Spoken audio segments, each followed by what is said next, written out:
اس کے باوجود توریت کو پڑھنے والے لوگ جب رسول اللہ صلی اللہ علیہ وآلہ وسلم نے ان کے سامنے اپنی رسالت کو پیش کیا تو انہوں نے اس کو انکار کر دیا اور ان کے سامنے توریت کی تصدیق کی، اور وہ آیات جو رسول اللہ صلی اللہ علیہ وآلہ وسلم کے آنے کی بشارت دیتی تھی وہ پیش کی، تو انہوں نے ان آیتوں کو جھٹلا دیا، یعنی توریت کو ہی بھلا دیا، جیسے کہ وہ اسے جانتے ہی نہیں ہیں۔ یعنی انہوں نے اگر کسی چیز کو مقدم رکھا تو اپنے حسد کو مقدم رکھا، اپنی خواہش نفس کو مقدم رکھا، کیونکہ وہ ان کا یہ کہنا تھا کہ رسول اللہ صلی اللہ علیہ وآلہ وسلم کے بارے میں کہ یہ بنی اسرائیل سے نہیں آئے بلکہ بنی اسماعیل سے آئے ہیں۔ اس بات پر انہیں حسد تھا، اور اس حسد کو انہوں نے مقدم رکھا، رسول اللہ صلی اللہ علیہ وآلہ وسلم کا انکار کیا۔ اس انکار میں انہوں نے توریت کو ہی بھلا دیا، اللہ کی بھیجی ہوئی آیتوں کو ہی بھلا دیا۔ عزیزان محترم، اس سے آگے بڑھتے ہیں آج کے ہمارے بیان کی بہت مہم آیت سورہ بقرہ کی آیت نمبر 102 کہ جس میں ایک اشکال کو واضح کرنا ہے۔ اس آیت کی طرف بڑھتے ہیں۔ بسم اللہ الرحمن الرحیم۔ واتبعوا ما تتلو الشیاطین علی ملک سلیمان وما کفر سلیمان ولکن الشیاطین کفروا یعلمون الناس السحر وما انزل على الملكين ببابل هاروت وماروت وما يعلمان من احد حتى يقولا انما نحن فتنة فلا تكفر فيتعلمون منهما ما يفرقون به بين المرء وزوجه وما هم بضارين به من احد الا باذن الله ويتعلمون ما يضرهم ولا ينفعهم وَلَقَدْ عَلِمُوا لَمَنِ اشْتَرَاهُ مَا لَهُ فِي الْآخِرَةِ مِنْ خَلَاقٍ وَلَبِئْسَ مَا شَرَوْا بِهِ أَنفُسَهُمْ لَوْ كَانُوا يَعْلَمُونَ۔ اور یہ لوگ ان بے بنیاد چیزوں کی پیروی کرنے لگے جو شیاطین سلیمان کے عہد سلطنت میں پڑھ کر سنایا کرتے تھے، حالانکہ سلیمان نے کبھی کفر نہیں کیا بلکہ ان شیطانوں نے کفر کیا جو لوگوں کو جادو کی تعلیم دیتے تھے۔ نیز وہ اس جادو کی پیروی کرنے لگے جو بابل کے مقام پر ہاروت و ماروت نامی دو فرشتوں پر اتاری گئی،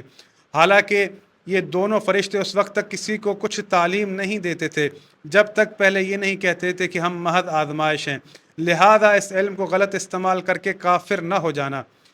باوجود لوگ ان سے وہ کچھ سیکھتے تھے جس سے مرد اور اس کی بیوی میں جدائی ڈال دیں، حالانکہ وہ اذن خدا کے بغیر کسی کو کوئی نقصان نہیں پہنچا سکتے تھے۔ الغرض وہ لوگ ان سے وہ چیز سیکھتے تھے جو اس کو ضرر پہنچاتی تھی اور کوئی فائدہ نہیں پہنچاتی تھی۔ وہ اچھی طرح جانتے تھے کہ جو شخص دین کے بدلے ان چیزوں کو خریدے گا جس کا آخرت میں کوئی حصہ نہیں ہے، اور کس قدر برا معاوضہ ہے جس پر انہوں نے اپنی جانوں کا سودا کیا، کاش انہیں اس کا علم ہوتا۔ عزیزان محترم، آج کے ہمارے بیان کی یہ تیسری آیت سورہ بقرہ آیت نمبر 102 جو کہ تھوڑی سی طویل ہے۔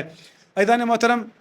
جس طرح سے اللہ رب العالمین اس آیت سے پہلے بنی اسرائیل کے لوگوں سے مخاطب تھا کہ تم نے رسول اللہ صلی اللہ علیہ وآلہ وسلم کی رسالت کا انکار کیا اور ان کے وصی علی ابن ابی طالب کی ولایت کا انکار کیا، حالانکہ تم نے توریت کو ہی پس پش ڈال دیا کہ جب تمہارے سامنے تمام تر چیزیں پیش کی گئی تو تم نے توریت کو ہی بھلا دیا۔ اب اس آیت میں اللہ رب العالمین بنی اسرائیل کی ایک برائی کو واضح کر رہا ہے جو ان کے اندر رائج ہو چکی تھی۔ حضرت سلیمان علیہ السلام کے عہد سلطنت میں شیاطین لوگوں کو جادو سکھاتے تھے، جادو کی تعلیم دیتے تھے اور کفری عقائد بیان کرتے تھے۔ ان کے اندر ایک بات رائج ہو چکی تھی کہ حضرت سلیمان علیہ السلام کے پاس جو منصب تھا، جو طاقت تھی، جو کرامات تھیں، جو معجزات تھے، وہ انہوں نے جادو کے ذریعے سے حاصل کیے ہیں۔ حالانکہ حضرت سلیمان علیہ السلام کے پاس جو بھی تھا سب اللہ رب العالمین کی طرف سے عطا کیا ہوا تھا، وہ منصب انہیں اللہ رب العالمین کی طرف سے عطا کیا ہوا تھا، تمام کا تمام علم اللہ کی طرف سے عطا کیا ہوا تھا۔ لیکن ان شیاطین نے لوگوں میں یہ بات رائج کی کہ یہ جادو کے ذریعے سے بھی حاصل کیا جا سکتا ہے مقام و مرتبہ، منصب، تو ان لوگوں نے اپنے لیے اس چیز کو ضروری سمجھ لیا کہ ہم بھی اسے سیکھ کر اپنے لیے مقام و منصب حاصل کریں، اور شیاطین انہیں تعلیم دیتے تھے۔ جب یہ جادو لوگوں میں انہوں نے رائج کیا تو اللہ رب العالمین نے اس جادو کے توڑ کے لیے دو فرشتوں کو بھیجا کہ تم زمین پر جا کر لوگوں کو اس جادو کے توڑ کا اثر سکھاؤ، یعنی اس جادو کو کیسے توڑا جائے گا۔ تو جب دو فرشتوں کو زمین پر بھیجا گیا تو وہ لوگوں کو تعلیم دینے آئے اور لوگوں پر یہ واضح کیا جس طرح سے آیت میں آیا کہ ہم تو محض آزمائش ہیں۔ اب جب مفسرین لکھتے ہیں اس آیت کی تفسیر میں کہ جب وہ جادو کے توڑ کی تعلیم دیتے تھے تو پہلے یہ واضح کرتے تھے، تشریح کرتے تھے کہ یہ جادو ہوتا کیسے ہے، یہ تشریح کرتے تھے کہ یہ جادو ہوتا کیسے ہے، پھر اس کے بعد اس کی تعلیم دیتے تھے کہ اس کا توڑ کیسے کیا جائے۔ تو لوگوں نے کیا کیا کہ جب وہ تعلیم دیتے تھے کہ بھئی یہ جادو ہوتا کیسے، اس کو سیکھتے تھے، اس کے توڑ کو نہیں سیکھتے تھے۔ حالانکہ وہ واضح کر دیتے کہ ہم تو محض آزمائش ہیں، ہم تو صرف تمہیں تعلیم دینے آئے ہیں کہ اس کا تم توڑ سیکھ لو۔ لیکن اس کے برعکس انہوں نے وہ چیزیں سیکھی کہ جادو کیا کیسے جاتا ہے، اور وہ کوئی خاص چیزیں نہیں تھی، بلکہ یہ ہوتا تھا کہ میاں بیوی کے اندر آپس میں اختلاف ڈال دیا، رشتے کو توڑوا دیا، اور اس طرح کی چیزیں جس طرح سے آج اس دور کے اندر یہ لوگ کرتے ہیں کہ اسی طرح کی چیزیں ہوتی تھی کہ لوگوں کو ضرر کیسے پہنچایا جائے۔ یہ تمام تر ضرر والی چیزیں انہوں نے سیکھی، حالانکہ فائدے والی چیز نہ سیکھی۔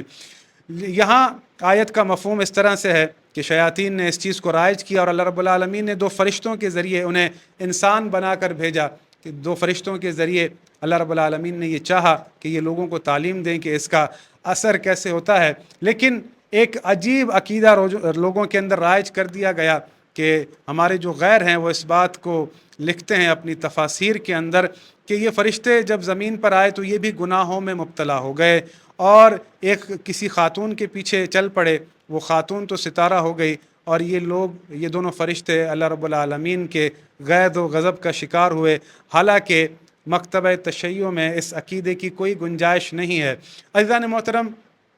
اس آیت کی تفسیر میں ان 2 فرشتوں کے بارے میں سوال کیا گیا۔ امام حسن عسکری علیہ السلام سے کہا گیا کہ مولا، لوگ یہ کہتے ہیں کہ جو اللہ رب العالمین نے فرشتے تعلیم دینے کے لیے بھیجے تھے، یعنی جادو کے اثر کو توڑنے کی تعلیم دینے کے لیے آئے تھے، وہ دنیا میں آ کر